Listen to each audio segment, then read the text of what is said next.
A guilty verdict tonight in a murder outside a West Omaha nightclub. And the victim's family is celebrating bittersweet justice. Good evening, I'm Jennifer Griswold. And I'm Craig DeGrelli. A jury found Avery Tyler guilty of killing Delayno Wright in 2012. KMTV Action 3 News reporter Jake Wazakowski was in court as the verdict came in. Jake. Craig and Jen, this was the second time that Tyler was in front of a jury. The first in January ended in a mistrial. The jury deliberated for about 9 hours yesterday and today. Now, Delayno's family says it does take some of the pain away, but it won't bring him back. I miss him with all my heart. Delayno Wright was a friend to many. Family described him as an easygoing guy who anyone could approach and he'd be nice.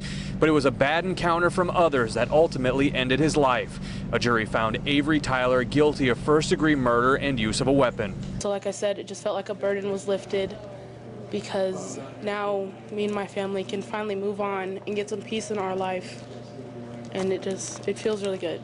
In September 2012, Wright left the Halo Lounge near 175th and Center with his on and off girlfriend. Two men passed and one grabbed the girl's backside. Delayno got upset at the man who was with Avery Tyler. The situation diffused, but Tyler went to his car and got a gun, firing 8 rounds at a crowd. He hit Wright once. Avery's actions were his and his alone. He could have just walked away.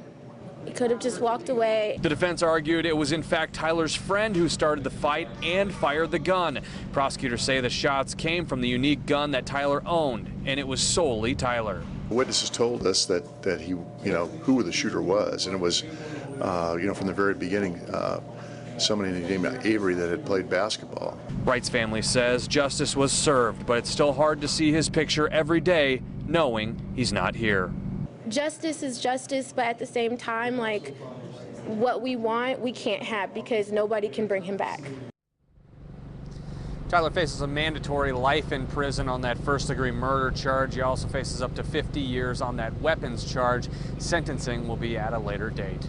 Reporting live in downtown Omaha outside the Douglas County Courthouse, Jake Wazakowski, KMTV Action 3 News.